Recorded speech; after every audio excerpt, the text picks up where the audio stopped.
Antes de iniciar, asegúrate de estar suscrito a este canal y tener las notificaciones activas. Estamos cerca de llegar a los 100,000 suscriptores y solo con tu apoyo lo podremos alcanzar. Sin más, comenzamos.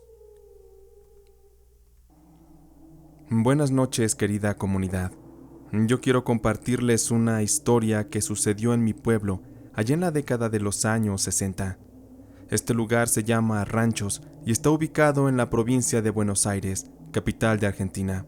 Este es un relato real que aún me pone la piel chinita y que conocí por palabras de mi abuela. Esta historia aún es contada por algunos habitantes que viven sobre esa ruta, que es una de las dos principales vías que tiene ese pueblo. Específicamente me refiero a la Ruta 20.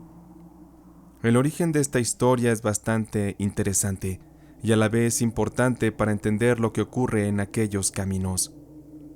Los hechos cuentan que en esa época corría el invierno de 1961, mes de junio, una época muy fría, donde como suele ser en esta región, el sol de la mañana salía a las 8 para terminar ocultándose a las 5:30 de la tarde, creando un entorno duro de soportar por las bajas temperaturas, pero aún así, era una época de mucho entusiasmo para la familia Falcone. La causa de tal alegría era la boda de Justina, hija de don Rodolfo Falcone y doña Mercedes. Faltaban solo 2 meses para que ésta se celebrara. Justina era una muchacha bonita, de estatura mediana, cabello largo y algo ondulado. Tenía unos preciosos ojos color ámbar, la piel muy blanca y rosada. Tenía 20 años recién cumplidos. Ella era una muchacha muy atractiva, sin lugar a dudas. Con todas esas cualidades, había enamorado perdidamente a Alejandro, un muchacho apuesto, alto, de gran porte y de carácter noble y amable. Los dos enamorados se habían conocido en la escuela desde muy niños, y con el pasar del tiempo, se dieron cuenta que eran el uno para el otro, y sin pensarlo, después de un corto noviazgo, decidieron que debían unir sus vidas en matrimonio. Al inicio, para don Rodolfo y doña Mercedes, fue complicado dar la aprobación para que se celebrara esa boda, pues Justina era su única hija. La vida no pudo darles más hijos, así que esa muchachita era su gran tesoro. Todo iba ocurriendo acorde a los planes. En el ambiente se sentía mucha armonía y alegría. Una tarde de viernes, doña Mercedes había ido de compras para adquirir varios de los detalles que le regalaría a su hija para ese día tan especial. Entre estos, se encontraban unos apliques que se le pondrían al vestido de novia. Esa misma noche doña Mercedes habría preparado una rica cena. Aquella noche era especial, porque habían invitado en secreto a Alejandro para que cenaran todos juntos en familia. Casi llegada la hora de la llegada de Alejandro, doña Mercedes le pidió a Justina la acompañara al cuarto para mostrarle todas las cosas que había comprado. Esto a Justina le fascinó, y emocionadas ambas se metieron a una de las habitaciones y comenzaron a ver juntas todas las cosas que Mercedes compró. Mientras tanto, don Rodolfo se dirigía hacia la vitrina para elegir un buen vino para esa ocasión, porque el invitado especial no tardaría en llegar. Y justo don Rodolfo se encontraba colocando la botella de vino sobre la mesa, cuando alguien tocó a la puerta. Don Rodolfo camina lentamente para abrir y se encuentra con Alejandro, a quien ya esperaban. Ambos se saludan cordialmente, mientras don Rodolfo le comenta que tanto Justina como su madre están ocupadas en cosas de mujeres, por lo que don Rodolfo invita a Alejandro para que pase a tomar un trago junto a él. Mientras don Rodolfo servía el vino, afuera de la casa se comienzan a escuchar repentinamente los ladridos de los perros, que muy agresivos no paraban de ladrar. Don Rodolfo se acercó curiosamente a la puerta para ver qué ocurría. Se asomó por la ventana y se dio cuenta que afuera de su casa de campo había hombres montados a caballos. Las espuelas de aquellos animales no paraban de sonar inquietamente. Don Rodolfo, al ser hombre de rancho y estar siempre expuesto a los peligros que eso conllevaba, fue a recoger su arma. Él no era un hombre violento ni nada, pero al tratarse de defender a la familia, él siempre estaba dispuesto a entregar la vida y a matar de ser necesario. Al abrir la puerta de su casa, don Rodolfo ve cómo se acercaron 5 hombres armados con escopetas.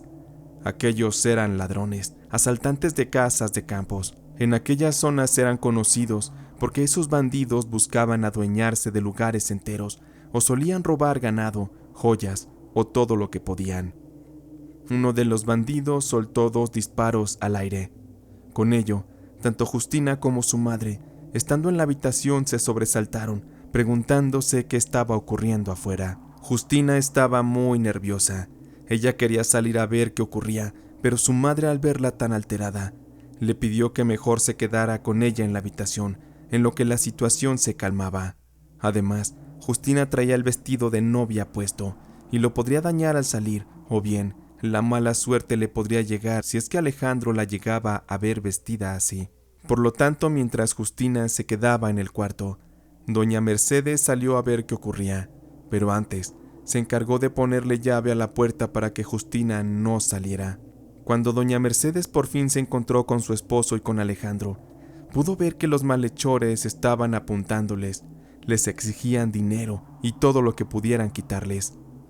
Don Rodolfo, ante eso y verse en desventaja, no puso objeción. A él le importaba más salvaguardar las vidas, así que entregó todo lo que pudo: dinero, un collar de doña Mercedes, un reloj costoso, entre otras cosas. Los maleantes no quedaron contentos con ello, porque se escuchó como uno de aquellos bandidos hizo cargar su escopeta y, sin piedad ni misericordia, apuntó al pecho de don Rodolfo y jaló el gatillo, haciendo que la ráfaga que salió de su escopeta fuera directo hacia el pecho del pobre hombre, que cayó de inmediato al suelo sin vida. La sangre le brotaba del pecho y de la boca. El miedo estalló en aquella escena en la que Alejandro quedó paralizado frente a los tipos.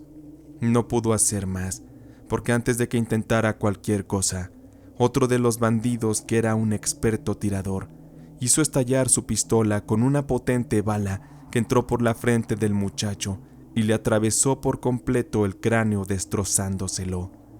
La escena se había convertido en una carnicería real, y doña Mercedes sabía que ella era la siguiente, y a como diera lugar debía tratar de escapar. La pobre mujer, con todo el terror que sentía, se dio la media vuelta para regresar corriendo a su casa y protegerse, y también para proteger a Justina. Pero mientras lo hacía, mientras daba aquellos pasos de miedo, otro de los bandidos, sin dificultad, se acercó a ella por detrás en su caballo, y con la escopeta jaló el gatillo para detonar un fuerte disparo directo a la espalda de la pobre mujer, que al instante ahogó el grito de su agonía y desesperación.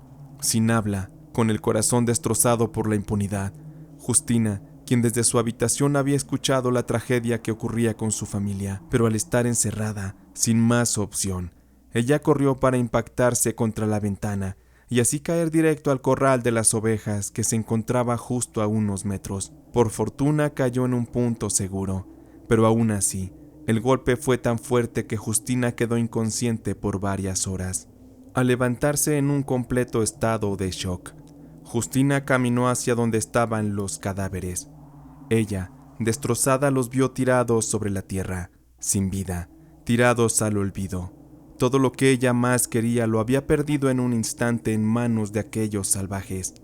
La pobre Justina estaba completamente confundida, estaba perdida en sí. ¿A dónde se había ido su padre, quien tanto amor le dio? Le dolía muchísimo que Alejandro, el amor de su vida, ya no estuviera con vida. Justina estaba destrozada de no volver a ver los ojos de su amado, aquel que tanta paz y amor le brindaba. Le partía el alma no ver de nuevo también a su madre, a su protectora. Justina se preguntaba dónde estaba Dios en ese momento, dónde estaba, maldita sea. Con el alma destruida y la vida sin sentido, Justina no se había dado cuenta que en su mano izquierda llevaba un pedazo de vidrio que se había roto de la ventana de la que saltó. Lo estaba apretando tanto que le había cortado incluso la mano, y un hilo de sangre le corría por el costado izquierdo. Así Justina, desesperanzada, decepcionada de la vida, de Dios, con su último aliento exhalando dolor, porque eso era todo lo que le quedaba a la pobre. Ella tomó ese trozo de vidrio y lo enterró en su pecho. Ella ya no quería sentir más la vida y todo ese profundo dolor.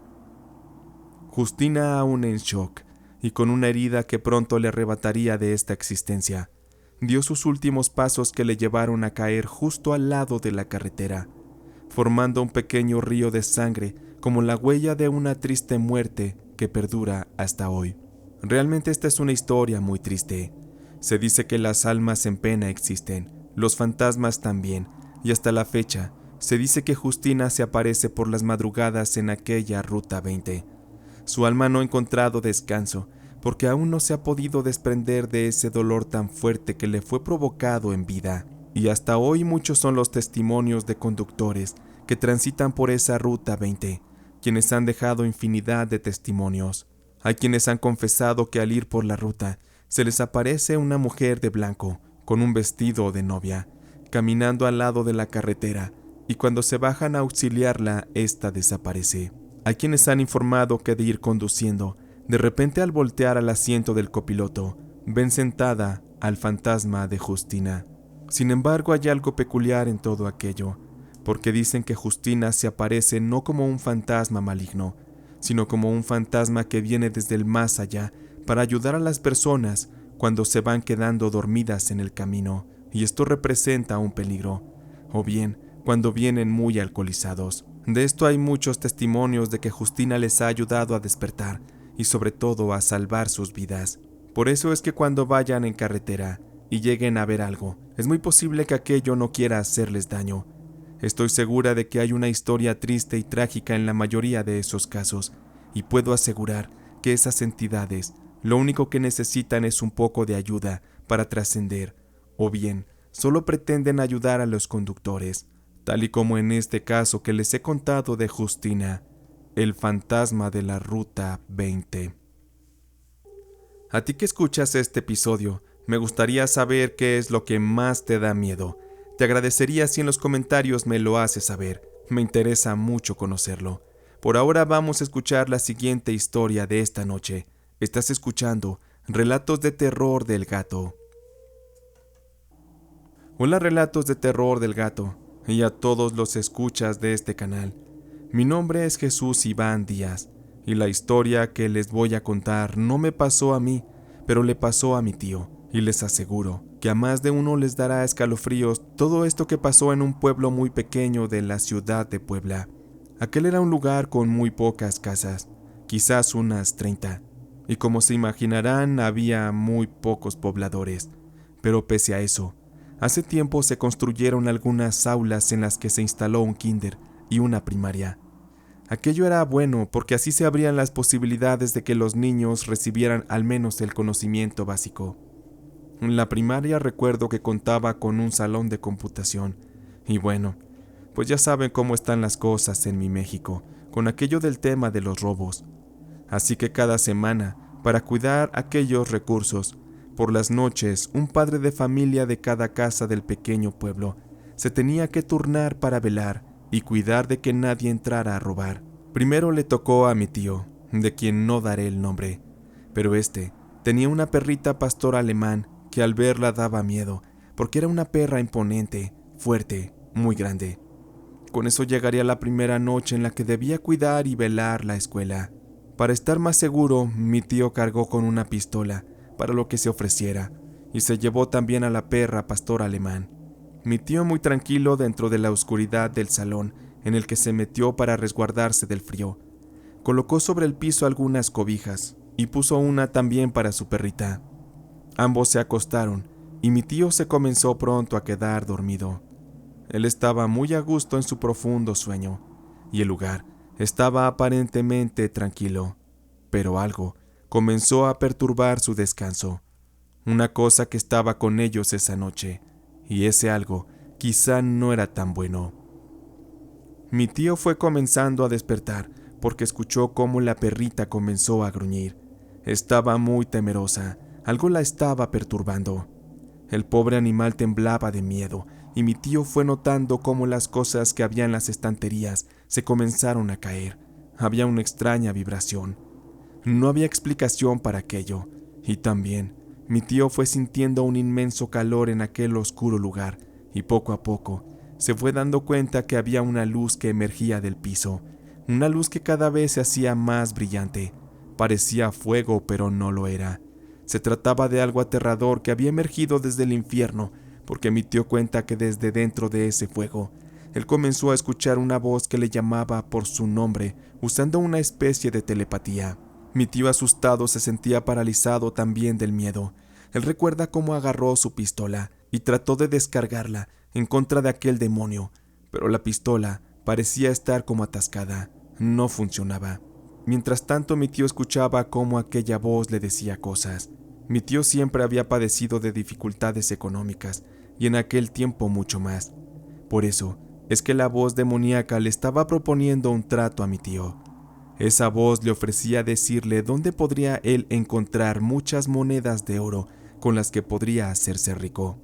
Aquella voz le decía a mi tío que dentro de ese terreno había mucho pero mucho oro y que él se lo podría conceder todo. Sin embargo, había una condición. La voz de aquel demonio le pedía a cambio el alma de 4 palomitas blancas, pero el demonio no se refería como tal a palomitas, sino a la esposa de mi tío y a sus 3 hijos. Aquel bestial ser le pedía en sacrificio el alma de su familia. Aquello era horrible. Mi tío, ante todo eso, muy decidido, le dijo a ese demonio que jamás le entregaría a su familia. Ellos eran su más grande tesoro, pero aún así el demonio insistía e insistía en tratar de persuadirlo, ofreciéndole tractores para trabajar la tierra, mucho dinero, muchas mujeres, también gente que trabajara para él. Mi tío, con miedo de que el demonio le hiciera algo por haber rechazado su oferta, cerró los ojos y comenzó a encomendarse a Dios. Él hacía oración con toda su fe. Él comenzó con un Padre Nuestro y algunas Aves Marías, después con un credo. Mi tío estaba asustado, estaba completamente horrorizado, pero él pronto se dio cuenta que en un instante aquella inmensa luz demoníaca que acechaba a mi tío iba lentamente desapareciendo, y con una voz llena de ira, aquel demonio le hizo saber a mi tío que no saldría bien librado y que al menos se llevaría algo de él.